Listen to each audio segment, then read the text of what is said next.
The worst couples ever. There's no way I'm this hot and single. What's going on, guys? Shak-Clips here once again, and the church has some mod clips of the worst couples I can find. A look at the clip will be at the end, guys, so make sure to stay tuned all the way till then to find it. But in this first one, it is absolutely insane. Basically, you have Steph Curry's wife actually commentating about how she gets zero attention, her husband gets all the attention, and it seems like she's ungrateful about it. You have a perfect life and a perfect husband who's providing for you, yet you're still complaining. It's kind of insane. Something that really bothers me and honestly has given me a sense of a little bit of an insecurity is the fact that, yeah, there are all these women throwing themselves, but me, the past 10 years, I don't have any of that. I have zero, this sounds weird, but male attention. And this next one is also very insane. You have this woman over here following her husband and I guess his side chick, just trying to get out of the camera's face because she just caught them cheating on her. The crazy part is they weren't even trying to say anything. He didn't try confronting her, trying to give, I guess, an excuse. But at this point, what really much can you say? You're just caught, and I guess the best thing is to do is just leave. Hand, honey. Hold his hand. Why don't you hold my husband's hand? Go for it. Go for it. You knew he was married, right? Hold his hand. Go ride in my car. Go ahead.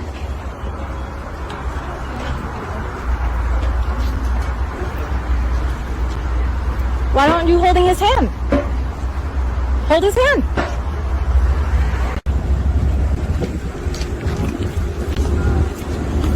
I'm ready. I'm going in the car with you. I'm ready. You got your whole family with you now. Family. And you left your family for. We're with you. This is why you can't be with your family? I thought you would have done better. I thought she would have at least looked cute or something. But damn.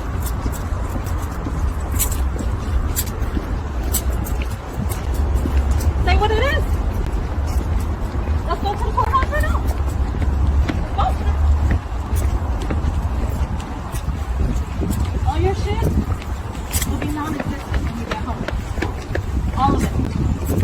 You are not. And this next we have another clip over here with a guy named Zachariah, I believe. He's been popping off TikTok recently about destroying all of these women. And I guess a bunch of these women over here who do OnlyFans think they're above average women when in reality they're pretty much below average for what they do. They have a much less chance to get a good husband compared to a regular woman. And I guess I don't even realize that. And thankfully this guy is just humbling them all. For you guys, settling for average would be great. Don't you guys believe in equality?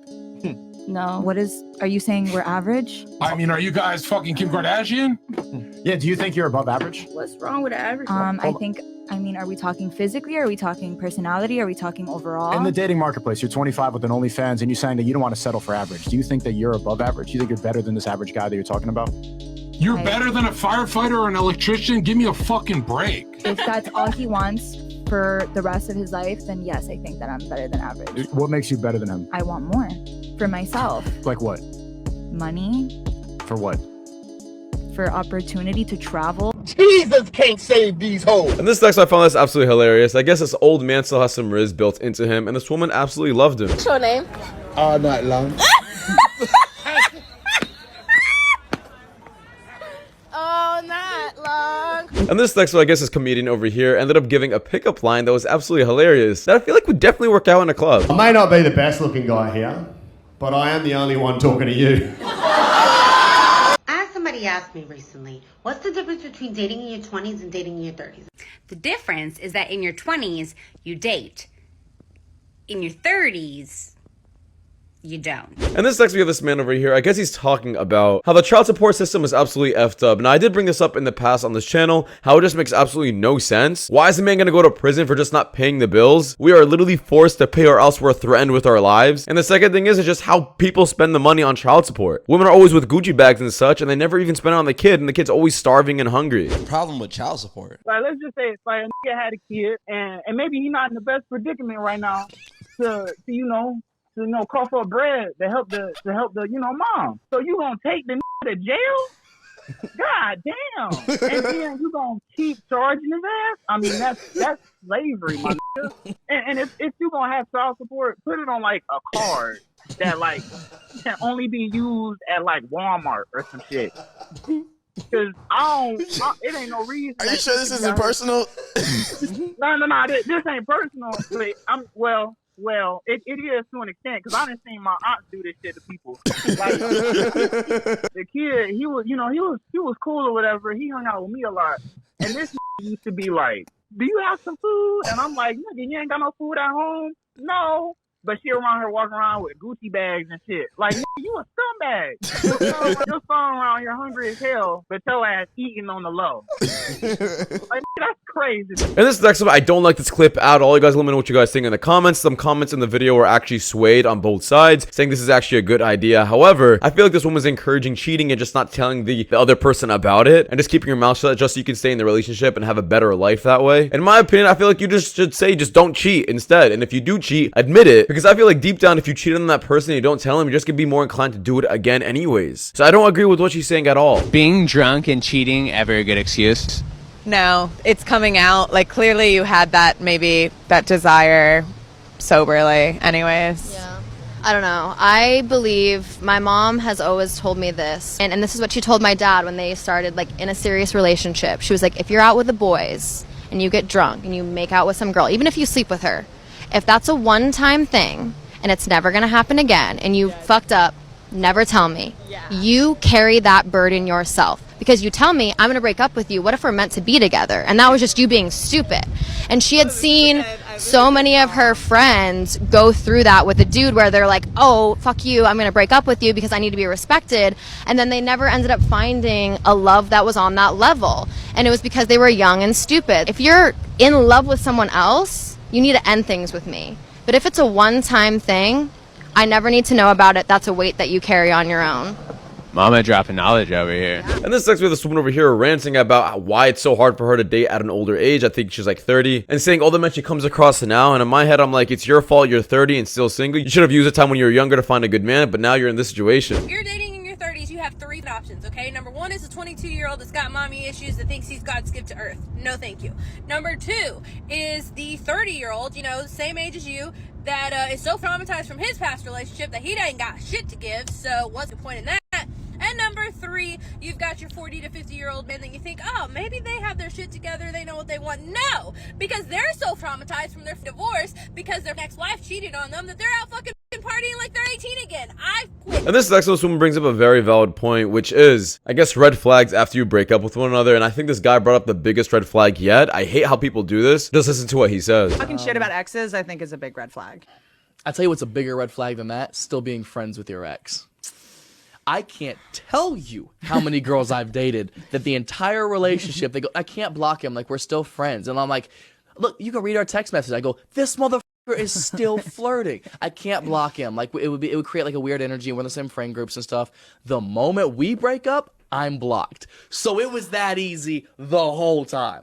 That's a bigger red flag. In this next, once again, we have this woman who's explaining the differences between dating her in her 20s versus her 30s. And once again, obviously the situation changes for them. She thinks it's the time changing, like people are just changing themselves. And she doesn't think it has to do anything with herself. But in my head, I'm like, it obviously has to do with you. And no one really wants to date a 30-year-old as often. Moving so fast, I can barely keep up these days. I'm noticing this shift that is different from dating in my 20s versus dating in my 30s. And I think it's just changing with the times. In my 20s, after a first date, I would typically hear from a guy the night of or the next day, and they would try and initiate plans for a second date or just let me know directly if it wasn't a fit. Whatever the case, they were the first ones to kind of get back at me. And now in 2023, 2022, what I'm noticing is that the guys don't say it. And this next, we have this woman over here, I guess, saying that abortion is her right. And I guess we have this guy over here also calling himself, I think, bottom G or something, who pretty much rips her life. He did take the aggressive approach, but let me just say, I guess it worked out. Abortion's great. No, it's not. What's wrong with you? Are you gonna tell me that as a woman that abortion is not my right? Oh, fucking yeah. So as a father, I have no say in what my child should be born or not. It's your choice solely. As a mother, you have a choice to make sure your kid is here or not. What I recommend to you is you find yourself a conservative man who knows what he should do and that will step up and actually do what needed to be done as a father to make sure that you and your child, our child hypothetically, are taken care of and live a prosperous, great life. I pass from fucking fat G. I don't want women like that. What the fart is your fucking problem right now? You're fucking delusional. Shout out to delusional women, dog. They're making the world the worst place. And this is actually, I guess this guy is just walking right behind his girlfriend until a guy started pulling up on her right away. He definitely roasted him, that's for sure. And it's kind of crazy how desperate a man could be, even though the boyfriend's right behind them. Elizabeth, you're so emotional. Like, slow down. Wait. Look at this guy. buddy, if you want to impress my girl with a vehicle, it's gonna have to be a food truck. Like, relax. Right? I love that. You know what I mean? This guy thinking he is. And this last clip, it is absolutely horrible to see, and I do feel very bad for her. And this is going to be sadly the majority of women who don't realize it anytime soon. Basically, she's showing her house and how sad it is just to have a single house and nobody's inside there, no kids, no husband. And it's just on social media how people are encouraging the single life, but in reality, that's just not the case. And they'd much rather be with the husband and kids. I have friends and family that always tells me, you're so lucky to be single and have no kids. You're living the life. But I got something to show you.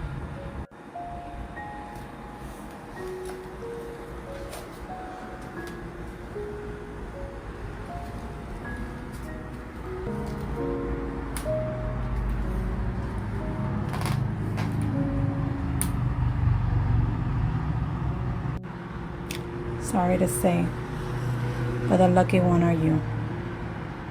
Because you have somebody who's waiting for you at home, whether it's your husband or your kids, whether they drive you crazy, whether you feel like you don't got time for yourself. The crazy part about this video is the amount of views it got. It didn't get nearly enough attention as much of these OnlyFans videos get about how these powerful women are encouraging themselves being single and businesswomen and how they're super happy. And in total, I feel like it's just brainwashing everyone. When in reality, this is actually what happened. Believe me, the lucky one is you. At least you could eat on the table full of people who loves you, not by yourself. Living in an empty house, not having nobody to cater to. So think twice before you tell somebody that's single that they live in the life, because you don't know how envy they are of you, wishing they did find that one true love, someone who to build a family and have kids with. And this section, I guess this man ended up playing a joke with his girl, but at the end of the day, I guess she's still a keeper. Ooh, can I have a sip of that? Okay, but like that. Okay, yeah, just tiny little. I know how you are. I just want to sip. Mmm. Hey! Sorry, sweetie. I'm so thirsty. Why'd you drink all of it? You said you wouldn't do that. Oh, it's just so thirsty. I'm sorry. How about this? I'll do whatever you want now. Make me another one. Okay, I can do that. And then cuddles. And cuddles? Anything else? What? While we're here, What? make me a baby. What?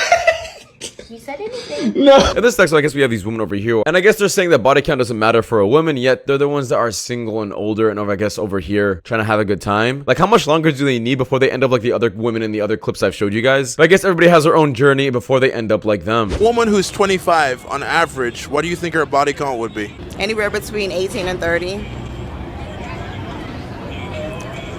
It don't matter, okay? Sure. Cause as long as I put that pussy on you, you're not worried about another pussy, okay? Come on now, dog. Come on, man. You see me? That's all I gotta say, because once I put this pussy on you, the snap right back and you don't care about the rest of them. So it don't matter how much man you put the pussy on? It doesn't matter. It doesn't matter. We're grown. We're on this earth to reproduce. So that not going to stop your ability to make meaningful connections? I mean, it may, for you, no offense, it may. For you. It may, For you. affect you. No, for you. But for me, no. For you. What's the body count for a male at 25? Yes, sweetheart. On average? Yes, sweetheart. That's a good 1 in 3 men hasn't had sex in a year or they're still a virgin. 18 to 25. No, that's very misogynistic of you to say. So you said 18 to 25, I said 18 to 30. What's the difference? No. An 18-year-old man to 25-year-old man. Now, from the worst clip on this, guys, we have this woman over here trying to find a husband looking like this at the club. If you're trying to find a husband at the club, you're looking in the wrong place. Go to a gym, go to a library, go to a religious center, go with somewhere where men are actually good versus a club where they just want to, I guess, hit and leave you and that's it. But once again, I guess it's just going to take them more time before they realize it. Hey, listen. There's no way I'm this hot and single. There's no reason. So taking boyfriend applications for sweater weather, fall season. Yes. We're taking Yes, we're taking husband application. Well, that's it for you guys so much for watching this video. If you guys want to see more of these kind of content, make sure to check out my third channel. It's Shaq. I'm actually doing reaction videos just like this, so make sure to click this video here or here, whatever one it is. But thank you guys so much for watching this one. I will be seeing you guys in the next one. Take care. Peace.